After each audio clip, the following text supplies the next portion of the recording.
नहीं करना बताओ पहाड़ी वालों हैं? जब तक अपने गांव में रहेंगे, स्वस्थ रहेंगे और बाहर नहीं जाए तो अभी से पूजन करेंगे। अब देखिएगा, आपने हमारा सम्मान कर दिया है। अब मगर आप लोगों से कहना चाहता हूं, लोकल वाले हैं, इन्होंने तो महीनों से पलक पावड़े बिछाए थे, बहुत मेहनत किए। इनका सम्मान जल्दी में नहीं होगा। आप अपना सम्मान कराने नहीं आना, आजू बाजू के लोगों का सम्मान होगा। ताली बजाने आना है आपको, अभी नहीं। 11 तारीख को दोपहर में सुबह समय निश्चित कर लेंगे, दोपहर में ठीक है। या सुबह 11 तारीख को सुबह, रविवार है ना, परसों सुबह करेंगे क्या है? अब सुनो, कल हमारे मेहमान लोग रुके हुए हैं और कोई अचानक काम आ गया, जरूरी था, मजबूरी थी, कुछ चले भी गए, आपसे छिपाए नहीं। मगर कल अपने को विधिवत जल्दी स्वाध्याय नहीं सामूहिक ध्यान करके अभिषेक करना, संक्षेप में पूजन करना है। इसके बाद सम्मान समारोह होगा और लगभग ये शिविर समाप्ति की ओर ही अग्रसर है और आप लोगों ने 2-3 दिनों से अनुभूति सभा हेतु तैयारी कर ली होगी। कुछ लोगों ने अपनी अनुभूतियां व्यक्त भी कर दी हैं।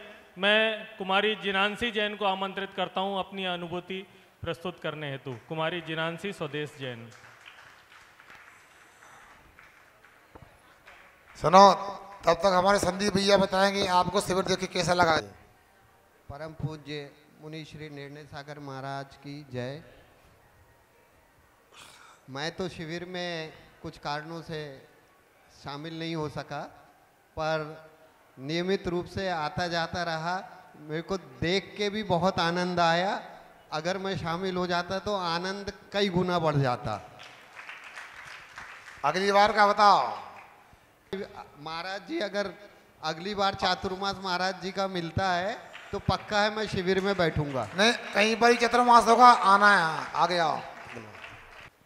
बोलिए 108 श्री निर्णय सागर जी महाराज जी की। शब्द सभी असमर्थ है मेरे, कैसे अनुभूतित करूं। जी चाहता है आपका मूक वंदन शत शत करूं। शब्दों से कोई अर्थ नहीं, भावार्थ को स्वीकार करें। अर्पित है मेरी भावना, इसे चरणों में स्वीकार करें। गुरुवर, आपकी मुस्कान सभी को मुस्कुराकर जीने का संदेश देती है। आपके मुख से निकला हर एक शब्द शब्द नहीं, अमृत वाणी है, वह आनंदमयी है। यह शिविर मेरे जीवन का एक अविस्मरणीय घटना है। भाव से भव सुधरा। ऐसा लगता है कि गुरुवर के प्रवचनों को सुनकर जीवन धन्य हो गया। गुरुवर की वाणी भक्तजनों को शीतलता प्रदान करने वाली है। दीपक की जलती लौ के समान पथ भ्रमित प्राणी को पथ प्रशस्त करने वाली है। जिस प्रकार प्रत्येक पर्वत पर मणि नहीं मिलती, उसी प्रकार प्रत्येक भक्त को सच्चे गुरु का साथ नहीं मिलता। जिस प्रकार प्रत्येक वन में फलदार वृक्ष नहीं पाए जाते, उसी प्रकार मेरे गुरुवर निर्णय सागर जैसे साधु सर्वत्र नहीं मिलते हैं। 10 दिवसीय संस्कार शिविर में तत्वार सूत्र का ज्ञान, पूजन तथा हर एक क्रिया आत्मा के पास ले गई। सूक्ष्म जीवों की रक्षा करना, आत्मशुद्धि, वह मनुष्य के जीवन में धर्म कितना महत्वपूर्ण है। मानव को क्रियाओं की अनुभूति करके बहुत प्रसन्नता मिली। मेरे गुरुवर कहते हैं, हाँ बोलो। मेरे गुरुवर कहते हैं, चतुराई लौकिक कार्य में नहीं बल्कि आत्मशुद्धि में दिखाओ, तभी शाश्वत सुख की प्राप्ति हो सकती है। हर समस्या सुलझेगी, आप उलझना छोड़ दें, मंजिल अवश्य मिलेगी, आप भटकना छोड़ दें। इतना कह के मैं अपनी वाणी को विराम देना चाहती हूँ। जय जिनेन्द्र। बहुत बढ़िया हमारी बिटिया जिनांशी ने अपने उद्गार व्यक्त किए हैं। मैं चाहता हूँ वे धर्म आराधना में इसी तरह लगी रहें, अग्रसर रहें और अपने लौकिक पढ़ाई लिखाई और आगे बढ़ने में वे हमेशा तत्पर रहें। अब अगले अनुभूति हेतु मैं श्रीमती कल्पना जी जैन को आमंत्रित करता हूँ, वे आएँ और अपनी अनुभूति प्रकट करें। हाँ, मेरा ये पहला ही शिविर था और इस शिविर में आकर मैंने जो आनंद मिला वो मैं शब्दों से बखान नहीं कर सकती। सुबह 5 बजे से जो होती थी क्लासेस से लेकर शाम को रात में 10 बजे तक, सब में मैंने और घर के आवश्यक कार्यों को पूरा करते हुए यहाँ आई। पर मैं ये सोच रही थी कि मुझे इतना वक्त कैसे मिल रहा है, ये टाइम आ कहाँ से रहा है। फिर मुझे ध्यान आया कि मैंने 3 चीज़ का त्याग किया है। पहला, आईना देखना। मैंने 10 दिन आईना नहीं देखा, टीवी नहीं देखी और मोबाइल में बात नहीं की। ये तीनों चीज़ को छोड़ने से मुझे लगा मेरे पास बहुत वक्त मिल रहा है, मैं अब धर्म ध्यान में कर सकती हूँ। मैं आप सभी से यही कहना चाहूँगी कि यदि हम इन 3 चीज़ों को कम उपयोग करें तो हमें धर्म ध्यान करने में कोई नहीं रोक सकता। और मुझे गुरुवर ने बहुत कुछ सीखने को मिला है। और दूसरा अनुभव मुझे तत्वार सूज से हुआ है। मैं सोचती थी ये तत्वार सूज जो उमा स्वामी जी ने बनाया है ये विद्वानों के लिए है, हमसे बड़े लोगों के लिए है। हमें तो सिर्फ टूटा फूटा पढ़ना आ जाए बहुत है। लेकिन जब मैंने इस शिविर में अपने से छोटों को पढ़ते हुए देखा और ऐसा लगा जैसे गुरुवर ने उनको एक कविता के माध्यम से इतनी सरल वाणी में दे दिया, अब मुझे भी लगता है कि मुझे भी अब पूरा तत्वार सूज सीखना है। नमोस्तु गुरुवर, नमोस्तु गुरुवर। श्री विजय जी जैन और बोल दो। सहारनपुर से भी हमारे श्रावकगण उपस्थित हैं। इसके बाद वो यहाँ पर आकर निर्णय सागर महाराज के चरणों में बारंबार नमोस्तु नमोस्तु नमोस्तु। मैं विजय कुमार जैन सागर से आया हूँ। मैं 30 तारीख को बालाघाट आ गया था और शाम को मैंने उसी दिन अपना मोबाइल फ़ोन जमा कर दिया था और मैं सागर से अकेला आया हूँ। जबकि मैं अकेला कभी आता नहीं हूँ क्योंकि मेरा ब्लड प्रेशर बढ़ता है और मुझे उसकी दवाइयाँ खाना पड़ती हैं। लेकिन आपके आशीर्वाद से दवाइयाँ मैं घर से लेके आया था, लेकिन एक दिन भी मुझे दवाई नहीं खाना पड़ी और ज़रूरत महसूस नहीं हुई दवाई खाने की। इस शिविर में जो है यहाँ के कमेटी वालों का भी सहयोग बहुत अच्छा रहा और बहुत अच्छे लोग हैं, हमेशा मुस्कुराते रहते हैं और सहयोग करते रहते हैं। और यहाँ पर जो महिला मंडल ने भोजन की व्यवस्था की वो भी बहुत अच्छी लगी और बहुत ही अच्छे ढंग से उन्होंने अपनी व्यवस्था को सुचारू रूप से रखा।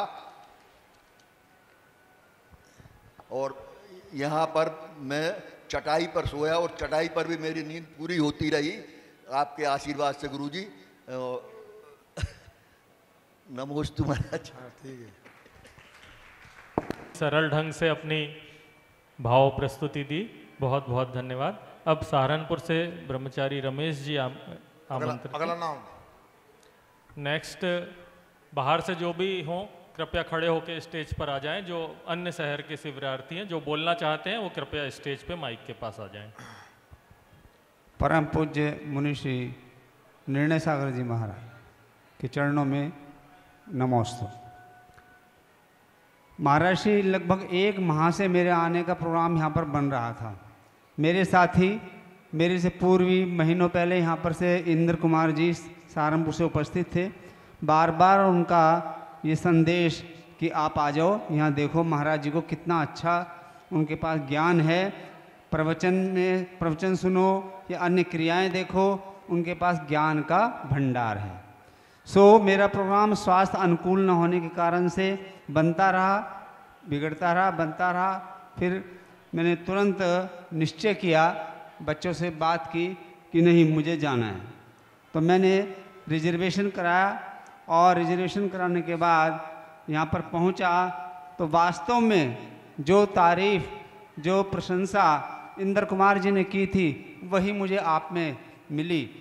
आप वास्तव में जिनवानी का स्वरूप हैं और किस प्रकार से आपने तत्वार सूत्र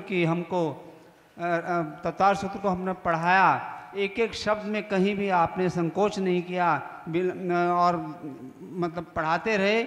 और हमने उनको जानते हुए भी हमने तत्वार सूत्र में अनेकों बार पढ़ा, परंतु आपके समक्ष जो हमें मिला वह अवर्णनीय है।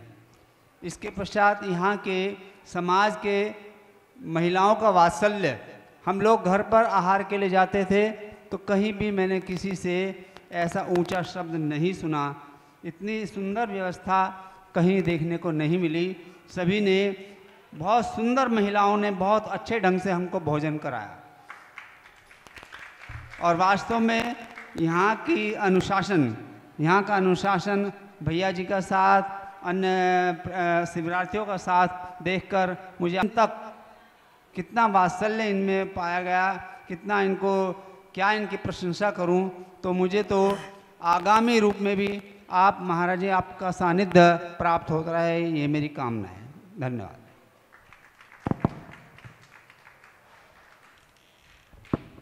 आपका बहुत बहुत आभार। श्रीमती सविता जी जैन को आमंत्रित करता हूं कि वे अपनी प्रस्तुति, जो आपकी अनुभूति है, वो सभी लोगों के बीच में बांटें। नमोस्तु मैं विश्व वंदनीय आचार्य श्री विद्यासागर जी गुरुवर को मेरा बारंबार नमोस्तु। 108 श्री निर्णय सागर जी महाराज जी को नमोस्तु। 105 श्री नैगम सागर जी महाराज को मेरा बारंबार नमोस्तु। सभी शिविर में बैठे मेरे भाई बहनों को सादर जय जिनेंद्र। मैं जीवन में पहली बार शिविर में बैठी हूँ। इस शिविर में गुरुदेव के मार्गदर्शन में सभी कार्य नियमानुसार एवं अनुशासित पूर्वक हुए। सुबह 5 बजे योगा श्री पंकज भैया जी द्वारा कराया जाता था, जो सभी को बहुत अच्छा लगा। मैंने प्रण कर ली हूँ कि मैं प्रतिदिन योगा करके अपने स्वास्थ्य को ठीक रखूँगी। समय से पूजाएं हो जाती थी, जिसमें हम सब सामूहिक पूजा करके व गुरुदेव के मुखारबिंद से मोक्ष शास्त्र का पाठ सुनकर मुझे पढ़ने में भी आने लगा। दोपहर व शाम को क्लास लगती, जिसमें पंकज भैया जी व सुरेश भैया जी के मार्गदर्शन में पढ़ने में बहुत अच्छा लगता। इस शिविर में यह अनुभूति हुई कि जीवन में संयम व त्याग की भावना आई, जो मैं अपने जीवन में उतारूंगी। यहाँ की व्यवस्था बहुत अच्छी थी, उसके लिए पंचायत के सभी सदस्यों व महिला मंडल को बहुत बहुत धन्यवाद। जहाँ हम लोग भोजन करने गए, उन्होंने इतने आत्मीय पूर्वक भोजन कराया कि मैं उन्हें भी बहुत बहुत धन्यवाद देती हूँ। अंत में गुरुदेव के चरणों में बारंबार नमोस्तु। सबको जय जिनेंद्र, सबसे उत्तम क्षमा। बहुत बहुत धन्यवाद आपका। इसी हैं वो अपनी अनुभूति हम सबके बीच में रखेंगे। श्री रोहित भैया। नमोस्तु महाराज जी, मैं आप पे 7 सालों से शिविर में आ रहा हूँ और आता ही रहता हूँ, पर यहाँ आने के बाद मुझे समझ में आया कि ये सबसे बढ़िया शिविर हमारा जो 7 सालों से था, और अच्छा भी लगा। यहाँ पे अध्यक्ष साहब भी बहुत शानदार काम उनका, और यहाँ पे हमारी जो हमें भोजन कराती थी बहुत शानदार, जो कि हम घी का नहीं खाते थे तो भी हमको तेल का बना के देती थी महाराज जी। बहुत अच्छा इनका है और मुझे यहाँ बहुत लाभ मिला। और एक पंक्तियाँ हमारी कि कौन कहता है हमारी विदाई होगी, किसी ने झूठी खबर उड़ाई होगी, हंसकर राज करूँगा दिल में आपके, इन 10 दिनों में थोड़ी तो जगह बनाई होगी। नमोस्तु महाराज जी, नमोस्तु। जगह बनाई है, थोड़ी नहीं बहुत बनाई है। आपका जब भी शिविर होगा तो आपको आमंत्रित किया जाएगा और आप जहाँ पर भी जाएंगे वहाँ अपनी छाप छोड़ेंगे, ये आपकी विशेषता है। और इसी क्रम में मैं अशोक ब्र सुनीता भाभी को आमंत्रित करता हूँ। श्री सुनीता जी जैन।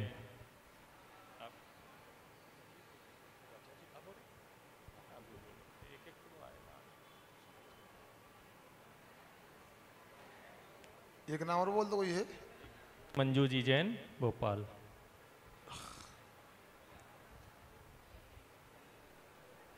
एक 108 श्री विद्यासागर जी महाराज की, पाठशाला प्रणेता 108 निर्णय सागर महाराज की, 105 नेगम सागर जी महाराज की।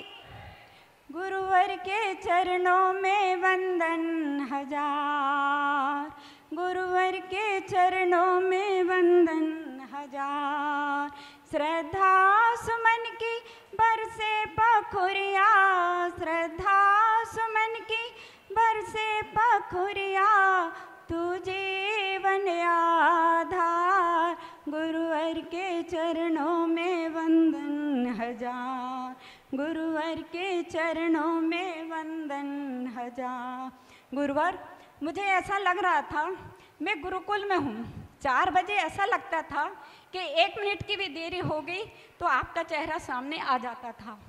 आपकी सचेत करना डर लगता था, मगर गुरु के मुख से अपने लिए कुछ सुनना ऐसा लगता गुरुवर इसके लिए भी भाग चाहिए। गुरुवर 5 बजे रास्ते में कोई नहीं दिखता था, मगर आपका चेहरा पूरे रास्ते में दिखता। मैं कभी महावीर भवन आ जाती, मैं ज़्यादा बैठ नहीं पाती, मगर सामायिक के समय मुझे कोई तकलीफ नहीं हुई। मेरा बेटा हमेशा बोला कि माँ अब थक गई हो, बस अब हो गया, अब मत जाओ, मगर मुझे कोई तकलीफ नहीं हुई। जैसे स्कूल कॉलेज में एक के बाद एक पीरियड होते हैं, वैसे ही यहाँ लगता रहा। पंकज भैया जी ने 2 भक्ति सिखाए, बहुत अच्छा लगा। गुरुवर तत्वार्थ सूत्र में मेरा शुद्ध नहीं था, मगर शिविर में जो उच्चारण आपने कराया तो मैं शुद्ध पढ़ने लगी। यह उपकार कभी नहीं भूल सकती। गुरुवार हमको भूल न जाना, आपका गंदोदक सदा मिलता रहे, यही मेरी मुझसे प्रभु से विनती है। गुरुवार नमोस्तु नमोस्तु। की बहुत ही भावुक प्रस्तुति, ये बिल्कुल दिल से निकले हुए उद्गार हैं जो मैं सोचता हूँ हर शिविरार्थी के होंगे, पर वो अपनी भावनाएं व्यक्त नहीं कर पा रहे हैं। तो इसी कड़ी में मैं श्रीमती मंजू जी को आमंत्रित करता हूँ। यहाँ के सभी भाई बहनों को मेरा जय जिनेन्द्र। महाराष्ट्री में सबसे पहले गाड़ा वाड़ा जब आपके यहाँ आई थी तो मुझे वहाँ सबसे अच्छा आपका तत्वार्थ सूत्र का जो वाचन और जो अर्घ थे तो वो सबसे अच्छे लगे थे। फिर मैंने भैया जी से बोला कि भैया जी मैंने शांतिधारा की बोली ली ली, मुझे अर्घ चढ़ाना है। और उस समय बोली 2-2.5 की जा रही थी, मैंने 1100 रुपये भैया जी मुझे अर्घ चढ़ाना है। तो भैया जी ने कहा ठीक है आप अलग से चढ़ा लेना। यहाँ पर महाराज जी आप ऐसा लगता है कि जिसकी जिसमें रुचि होती है उसको वो अच्छा लगता है। पूजा में जब सबको रुचि होती है तो पूजा में जाते हैं, तो फिर बंक तत्वार्थ सूत्र में बंक मार देते थे, और तत्वार्थ सूत्र अच्छा लगा तो तत्वार्थ सूत्र में आ जाते थे, पूजा छोड़ जाते थे। वैसे तो पूजा सबने करी है। और महाराज श्री में ये मतलब यहाँ पर जो सबसे बड़ी उपलब्धि ये है कि जो बैठ नहीं पाते थे वो बैठने आधे घंटे 15 मिनट हम एक आसन पे नहीं बैठता थे, तो वो हम आसन पे बैठने की बहुत अच्छे से आदत पड़ गई है। पाँव चाहे कितने ही खराब हो मगर वो ऐसा लगता है कि बिल्कुल मत हिलाओ। अभी मेरे को 2 दिन पहले ऐसा हुआ कि ये सामने जो पोस्टर पे प्रतिमा जी है, ऐसा लग रहा है वो मुझको मैं सबके सामने अपनी गलती स्वीकार करती हूँ, ऐसा लग रहा है जैसे मन को से कोई अट्रैक्शन हो गया और वो मुझको खींच रही है अपनी तरफ। 2 दिन से मेरा मन विचित्र होता, मैंने कहा महाराज जी से बात करूँ, भैया जी से बात करूँ, किससे बात करूँ, मेरा मन नहीं लग रहा था। फिर तीसरे दिन जब मैं यहाँ आई और मैंने उस प्रतिमा को देखा तो ऐसा लगता था उसको देखते रहो। तो वहाँ से एक आवाज़ आई कि आप अपना गुस्सा बंद कर दो। अब मुझको उस समय रोना आया, मैंने भगवान जी गुस्सा मैं नियमन तो नहीं ले सकती महाराज जी कि गुस्सा एकदम छूट जाए, और जहाँ तक मैं आपकी कोशिश करना चाहती हूँ महाराज जी आपका संचालन तो ऐसा है किसी कॉलेज से कम नहीं है। इतना कॉलेज में भी ध्यान नहीं रखते होंगे और कोई इस समय नहीं, और भी शिविर में मैं गई हूँ मगर आपकी सब पे तो नज़र रहती है, सब शिविरार्थियों पे आप नज़र रखते हैं और सबका संचालन ऐसे देखते हैं कि कोई बच्चा रहा कि नहीं रहा। यहाँ माता बहनें सब बड़ी प्रेम से रहती हैं, सब एक दुखी हैं। मुझे तो लगा सब अलग हट कोई गाँव होएगा कि पढ़ाई लिखाई है कि नहीं, मगर यहाँ सब पढ़ी लिखी अच्छी है, माता जी का यहाँ सानिध्य मिलता है। बट थोड़ा ये लगा कि आरती में कोई उपस्थित नहीं हो, भगवान जी सुने रहे।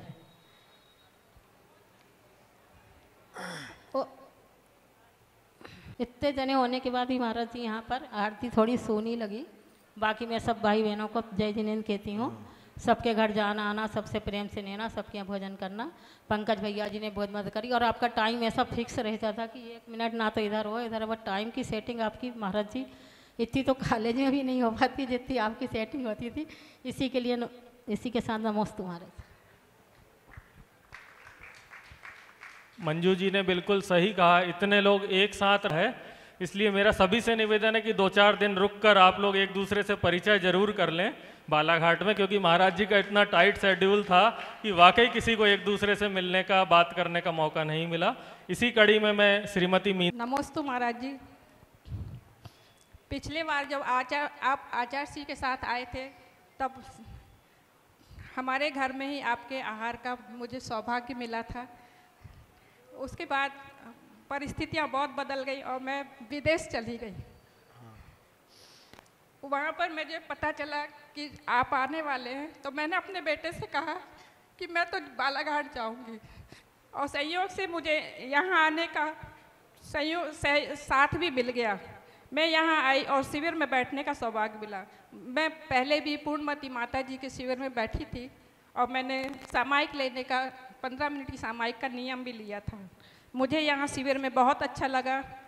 मेरा घर थोड़ा दूर है, वर्धमान फर्नीचर, तो मुझे सुबह 5 बजे आने में डर लगता था, तो फिर मैं यहाँ पर उर्मिला दीदी के यहाँ आके रुकी और हम दोनों साथ में ही आते थे। अच्छा लगा। यूँ अंधेरे में आने के कारण मुझे घर से निकलने में डर लगता था, इसलिए मैं दूसरे के घर में रहकर शिविर का सौभाग्य सानिध्य प्राप्त किया। शिविर में स्वाध्याय में बड़ा सौभाग्य मिला, अच्छा लगा। नमोस्तु महाराज जी। शिविर में सुबह से रात तक स्वाध्याय में धर्म ध्यान होता रहा, भोजन की व्यवस्था व घर घर शिवरात्रि का जाना, धर्म प्रभावना होती रही। सभी मंडलों के कार्यक्रम रात में अच्छे हुए, बहुत ही मनमोहक रहे। भैया जी द्वारा तैयार किए गए नाट्य कार्यक्रम भी बहुत अच्छे रहे। नमोस्तु महाराज जी। नमोस्तु महाराज। आदरणीय मीना भाभी हमेशा धर्म के क्षेत्र में आगे रहती है। जब भी बालाघाट में कोई कार्यक्रम होता है, धर्म से संबंधित दान हो, धर्म हो, उसमें सभी आगे रहते हैं। हम सब आपके पुण्य की बहुत बहुत अनुमोदना करते हैं। इसी कड़ी में दिगंबर जैन पंचायत कमेटी के अध्यक्ष जी सुशील जी अपनी बात रखना चाहते हैं। कृपया आएं और अपनी अनुभूति व्यक्त करें। सागर जी महाराज की जय। 108 श्री निर्णय सागर जी महाराज की जय। मैं सबसे पहले कहना चाहूँगा कि इस शिविर में मेरी विशुद्धि बहुत बड़ी है, विशुद्धि। दूसरी बात, एक जब अपन यहाँ रहते हैं तो कोई तनाव ही नहीं रहता, टेंशन तो रहती नहीं है। यहाँ जितनी क्रियाएं करते हैं उससे एनर्जी मिलती है और बाहर का कोई टेंशन ही नहीं रहता, बिजनेस का टेंशन, क्या हो रहा है क्या नहीं हो रहा है, जो हो रहा है सो हो रहा है।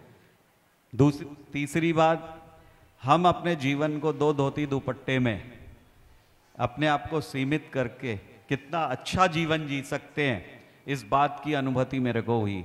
और मैं सोचता हूँ कि मैं जिस एज में चल रहा हूँ, इसके बाद आने वाला जो पड़ाव है, उस समय मेरी ये जो मुझे अनुभव मिला है कि कितने सीमित में कितना सुखी रह सकता है आदमी, और इससे अंदर से ऐसा लगता है कि कहीं ना कहीं हमने शुभ काम किया है, तो ऐसा लगता है कि पुण्य बढ़ रहा है। तो जब पुण्य बढ़ता है, और दूसरी बात विपरीत परिस्थितियों में कैसे जीना, ये भी एक एहसास आने लगता है। क्योंकि क्या होता है, मैं इस समय जिस पद पे हूँ, तो उस पद का निर्वहन और एक बिजनेस में रहकर अपने साथ में कितने भी आदमी काम कर रहे हैं, उनके साथ व्यवहार और समाज के लोगों के साथ व्यवहार करने में हम में जितनी सरलता आती है, और वो शिविर से सरलता आती है, क्योंकि इतने सारे लोग मिले, कैसे बात करना, क्या मिलना। जब महाराज जी ने हमसे ये कहा कि मेरे को चिंता ये होती थी कि सुबह 4 बजे सबको उठना है और उठने के बाद नहाने के बाद ही आना है।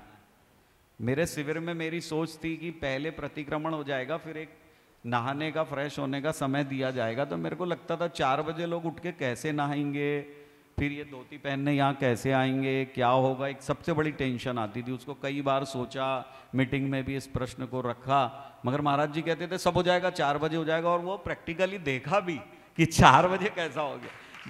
दूसरा, हमेशा एक प्रश्न विवाद में बना रहता था मेरे दिमाग में। महिलाओं को देखता था तो मुझे लगता था कि 10-11 बजे तक तो ये मंदिर में रहेंगी, ये शिवरात्रियों को भोजन कराने कैसे ले जाएंगी, कहीं ये महाराज जी के दबाव में तो नहीं हाँ बोल रही हैं कि क्या होगा। फिर क्या होता था, महाराज जी के सामने तो हमारी मातृशक्ति हाँ कह देती थी, मगर हम जब पी के जाना, 8:30 बजे तक यहाँ रहना, उसके बाद भोजन की व्यवस्था देना, और उसके बाद जब वो वहाँ मुझे भी, मैं जानबूझ के चाहता था कि मैं भी किसी के घर में भोजन करने जाऊँ, ये बात का आकलन करने के लिए कि उनके चेहरे पर, उनके चेहरे के क्या भाव हैं, कि इतनी कठिन परिस्थितियों में को समझ रही हैं कि खुशी से कर रही हैं कि क्या कर रही हैं।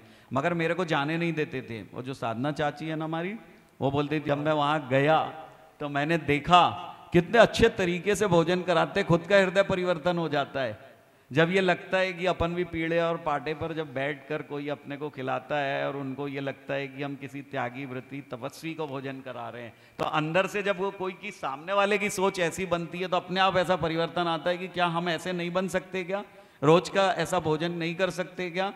जैसे आज मेरे को कुछ भी नहीं मिला, शाम को उन्होंने बोला आज कुछ नहीं मिलेगा, यानी जो सबने दूध और पानी लिया मैंने भी वही लिया। नहीं तो ये डर बना रहता था कि अपन रात को भूख तो नहीं लग जाएगी, क्या होगा, डायबिटिक पेशेंट हूँ तो डायबिटीज़ भी बिल्कुल लेवल में चलती है, यानी कोई ऐसे दवाई 3 लेता था तो 2 ही ले रहे हैं या 1 ले रहे हैं तो भी उसमें चल जाता था, और दिन भर इतने साथों साथ टेंशन करके। तो मेरी एक बाद में एक अनुभूति और डेवलप हुई, इससे विशुद्धि बढ़ती है। आदमी क्या सोचता है 10 दिन है तो 10 व्रतों का पालन कर रहे हैं तो हम झूठ भी क्यों बोलें, हम हिंसा भी, जैसे परिमार्जन की बात आती है तो मन में भाव आने लगा हम कहीं जाते हैं ना तो जीव को बचा लो, ऐसा लगता है कि एक जीव भी हमारे हाथों बच जाएगा।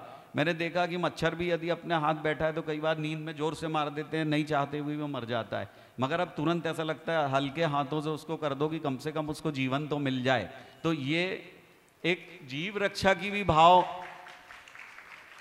अंदर से आते हैं, सत्यता के भाव आते हैं। तो मेरे मन में एक बात आया, क्या हम इस तरीके का शिविर बालाघाट में हम जैन समाज के लिए तो लगाए, या हर जगह जैन समाज के लिए लगता है। मैं तो सोचता हूँ जितने उत्कृष्ट स्थानों पर बैठे हुए IAS IPS लोग हैं, इनको भी यदि सरकारें ये बोल दे कि 10 दिन तुम पहले विशुद्धि बढ़ाओ, तो मैं सोचता हूँ कि ज़्यादा समरसता और पारदर्शिता और समन्वयता इसी तरीके से डेवलप हो सकती है। हम किसी को दबाव बनाकर, डांट कर, झूठ बोलकर, झूठ तो मोबाइल ने बोलना सिखा ही दिया, उससे तो दूर रहना। लोगों के मन में ऐसा लगता है हम झूठ नहीं, हम उठाएंगे नहीं तो अव्यवहारिक है और हमको बात नहीं करना है तो हम बोल ही देंगे। बालाघाट में रहते हैं, बता देते हैं बॉम्बे में हूँ, तो वो उस तरीके का कल्चर फिर बच्चे से भी उम्मीद करते हैं कि वो अपनी बात माने। लेकिन अनुभूति में ये आया कि जब मोबाइल ही नहीं रहता तो हम झूठ कैसे बोलेंगे। तो सबसे पहले तो हमारा पुण्य वहीं बढ़ गया कि हमने बहुत कम झूठ बोला अपने समय में, हिंसा कम की, सीमित साधनों में रहे, समय पर उठे। 4 बजे इतना समय ही नहीं मिलता दूसरी बात सोचने में, दिमाग में ही नहीं आता, इतना थक जाते हैं कि 12 बजे भी यदि भोजन करते तो अपने आप नींद आने लगती है। तो इस तरीके की मैं तो 1 घंटे पूरी अनुभूतियाँ बता सकता हूँ, क्योंकि जब प्रतिक्रमण करते हैं, सुबह महाराज जी ने बुलाया, हम 4:15 बजे से बैठे, भैया जी भी इतने सरल भैया जी हमको मिले, और मैं तो कहता हूँ वो उन भैया जी को इतने मल्टी डायरेक्शनल है, भगवान ने उनकी इतनी सारी विधाएं, ड्रामा करते हैं तो बच्चे की आवाज़, महिला की आवाज़, पुरुष की आवाज़, इसके बाद वो उन्होंने ध्यान, योगा सब कराया। सुबह से जब हम करने बैठ जाते हैं तो महाराज जी आए तो प्रतिक्रमण, तो एक आवर्त होता है तो ध्यान आता है अपने आप, धीरे धीरे अपने आप आने लगा कि सम्यक शिखर में हम अगर जैसे मान लो ध्यान करा रहे हैं तो सम्यक शिखर की दिखने लगते हैं ना। मन में जो विकृति पैदा होना चाहिए वो विकृतियां भी पैदा नहीं होती। सबसे बड़ी अनुभूति तो ये है कि विकृति पैदा नहीं होती, नहीं तो दिन भर हम जो चीज़ देखते हैं कहीं ना कहीं वो रात में या दिन में कहीं ना कहीं हमारे मन में भावों में आता है। तो इस तरीके की कोई विकृति भी नहीं आती थी, यही आता था अब आवर्त है, आवर्त है कि अब तुम कराओ। तो आदमी क्या करता है, खुद पहले प्रैक्टिस कर लेता है, ध्यान ला लेता है कि हमको बोलना क्या है, तो बोलने से आदत तो बन रही है ना। कई बार देखो आचार भक्ति में भी अगर जिसने सिंसियरली, मैंने तो आपको बता दूं कार्यों को देखते हुए भी तत्वार सूत्र को भी मैंने, क्योंकि तत्वार सूत्र पे पहले से आस्था थी, क्योंकि ये बहुत सारी विश्वविद्यालय में इसको रिसर्च का सब्जेक्ट माना जाता है, और ऐसे ऐसे चीज़ें उसमें बताई जाती हैं कि जो मैं सोचता हूँ कि किस समय वो लिख दी गई और जो आज भी वो देखने को मिलती है। तो उसको मैंने ध्यान से सुना, उसको पढ़ा, इसके बाद में आवर्त को लिया, तो एक अपने अंदर जो चीज़ और एनर्जी, अपने आप इतनी एनर्जी कि 4 बजे हम लोग तो बहुत लेट 12 बजे सो के दिन भर प्लानिंग करके फिर 12 बजे रात को सो रहे हैं, फिर 4 बजे उठ गए, 3 बजे उठ गए। तो उसके बाद भी के लिए लगना चाहिए। इसका यदि ऊपर लेवल से प्रयास हो और हमारे साधु संत इस तरीके के शिविर के लिए दूसरे लोगों को, तो जैसे कोर्ट के डिसीजन हैं, SDMs के डिसीजन है, उसमें निश्चित फर्क आएगा। उनको लगेगा कि सीमित संसाधनों में भी जी सकते हैं, नहीं तो क्या है, वो तो बिना पैसे के कोई काम करते ही नहीं है। जब तक भावों में विशुद्धि नहीं आएगी, जब तक हो ही नहीं सकता, तो विशुद्धि इसमें बढ़ती है। मैं बहुत ज़्यादा समय ले लिया हूँ, क्षमा चाहता हूँ। सभी को सादर जय जिनेन्द्र। नमोस्तु महाराज, नमोस्तु महाराज, नमोस्तु। कहना भूल गया, हमारे शिविरार्थियों ने यहाँ पर बहुत समय दिए, भाव खराब हुए तो उन्होंने भी फिर कुछ उल्टा परिणाम भी नहीं दिया। उन्होंने आसानी से मोबाइल दे दिया था, जमा हो गए। तो मैं जाने में, अनजाने में, भावों में, चलने में, फिरने में किसी भी तरीके का, बाहर से आए हुए शिविरार्थी और हमारे लोकल के भी शिविरार्थी, सभी से मैं उत्तम क्षमा मांगता हूँ। जय हिंद, जय जिनेन्द्र। हो गया ना? अरे महाराज की जय। परम पूज्य निर्णय सागर जी महाराज की जय। बालापुर वाले श्रावकों का बहुत पुण्य का उदय है जो आचार्य श्री ने परम पूज्य मुनि श्री को निर्णय सागर जी महाराज को चतुर्मास करने की स्वीकृति दी है। आचार्य श्री जी के सभी शिष्य तरासे हुए चमकीले हीरे हैं जो जहाँ भी जाते हैं वहाँ के श्रावकों के मन को भी प्रकाशित कर देते हैं। महाराज जी की बहुत ही अनुकंपा है जो सभी शिवरार्थियों को धर्म के रास्ते पर आगे बढ़ने के लिए सरल तरीके से प्रशस्त करते रहते हैं। सभी शिवरार्थियों का पुण्य है जो परम पूज्य महाराज जी शिविर लगाकर हम सभी की आत्मा को धर्म रूपी जल से सिंचित करते हैं और पुण्य की बेल को फलने फूलने पल्लवित होने का अवसर देते हैं। घर पर जाकर भी हम सभी इस बेल को पुण्य कार्यों से सिंचित करते रहें। महाराज जी का यह अतुलनीय उपकार जन्म जन्म में भी हम सभी चुका नहीं पाएंगे। हम सभी को उनके बताए मार्ग पर चलकर उनकी गुरु दक्षिणा चुकाने का प्रयास करना चाहिए। परम पूज्य महाराज जी इतने करुणावान हैं कि हम सभी के भविष्य को उज्जवल करने के लिए पाठशालाएं खुलवाकर नई पीढ़ी को संस्कारित करने के लिए प्रयासरत हैं ताकि आगे आने वाली पीढ़ी, नई पीढ़ी वृद्धों को सहारा बनकर उनका समाधि मनन कराने में सक्षम बने। पाठशाला वह टकसाल है जहाँ पर सिक्के नहीं ढाले जाते हैं, यहाँ पर बच्चों के संस्कार ढाले जाते हैं। उनको भविष्य की नई दिशा दी जाती है। जैन धर्म की सुरक्षा की ओर उन्हें उन्मुख किया जाता है। पाश्चात्य सभ्यता की इस फैशन की दौड़ में पाठशाला ही इसका विकल्प है। हमें अपने बच्चों को इसमें भेजकर अपना धर्म निभाना चाहिए। हम सभी शिवरार्थी दिगंबर पंचायत के अध्यक्ष एवं सदस्यों तथा सभी महिला मंडल के बहुत आभारी हैं जिन्होंने हमें अपना परिवार का सदस्य समझकर हमें अनुग्रहित किया। नमोस्तु। सभी को जय जिनेन्द्र। एक कायसर कर लो। आरती करेंगे आचार्य श्री की पंच परमेष्टि की आरती की। गुणियागर की शुभ मंगल दीप सजा के मैं आज उतारूं आरतियाँ ओ विद्यासागर की गुण दीप सजाए के दोनों की आरतिया पिता श्री निर्मल पापित पितृमती के गर्भ विषय गुरु आए। सदलगा ग्राम में जन्म लिया है सब जन मंगल गाए गुरु जी सब जन मंगल। आरतिया पिता श्री निर्मल स्वर्ण लता के गर्भ विषय गुरु आए। ग्राम मुरारिया जन्म लिया है सब जन मंगल गाए गुरु जी सब जन मंगल गाए। नारागी की नादेशी की शुभ मंगल दीप सजाए के मैं आज उतारूं आरतिया। निर्णय सागर की गुण आगर की शुभ मंगल दीप सजाए के मैं आज उतारूं आरतिया। खड्गधार शिवपति पर चलकर शीतला रोजी शीतलाचार निवारी।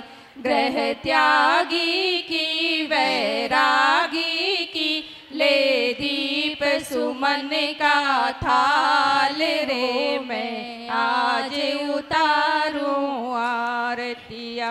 विद्यासागर की निर्णय सागर की, शुभ मंगल दीप सजाए के, मैं आज उतारूं आर। बोलो आचार्य गुरुवर विद्यासागर जी महाराज की जय, परम पूज्य मुनि श्री निर्णय सागर जी महाराज की जय जय। वीर महावीर बोलो जय जय महावीर, वीर महावीर बोलो जय जय महावीर। ओ पहली आरती श्री जिन राजा, रे उतार आजा। वीर महावीर बोलो वीर महावीर। ओ दूसरी आरती सीतन तेरी, सुमरन करत मिटे भव फेरी। वीर महा